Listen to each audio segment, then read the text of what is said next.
কৃষক আর কবুতর একসাথে মাঠে ঘুরছে। ঘুরতে ঘুরতেই দাদি, এই কৃষকটা না সারা দিন শুধু মাটি খোঁড়ে, কিছু হবে না ওর। হঠাৎ কৃষকের কোদাল কিছু একটা শক্ত জিনিসে ধাক্কা খায়। কৃষক, ওরে বাবা, এটা কি? সে দেখে মাটির নিচে একটা সোনার হাঁড়ি। কৃষক খুশি হয়ে, সোনার হাঁড়ি, আমি ধনী হয়ে গেলাম।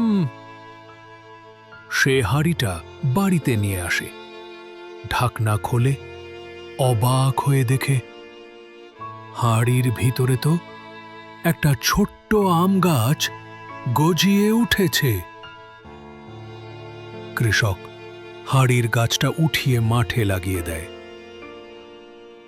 কিছুদিন পরে আম গাছ বড় হয়ে গিয়েছে, ফল ধরেছে। একদিন দাদি গাছটার কাছে আসে। দাদি হিংসায়, এই গাছটার জন্যই সবাই ওকে সম্মান করছে, এটা থাকা চলবে না। সে গাছে আগুন লাগিয়ে দেয়, গাছটা পুড়ে যায়। পরদিন কৃষক আসে, পুড়ে যাওয়া গাছ দেখে। কৃষক চোখে জল, আমার সোনার হাঁড়ির গাছ শেষ হয়ে গেল। I have lost everything and I'm helpless now. Please like, share and subscribe to support me.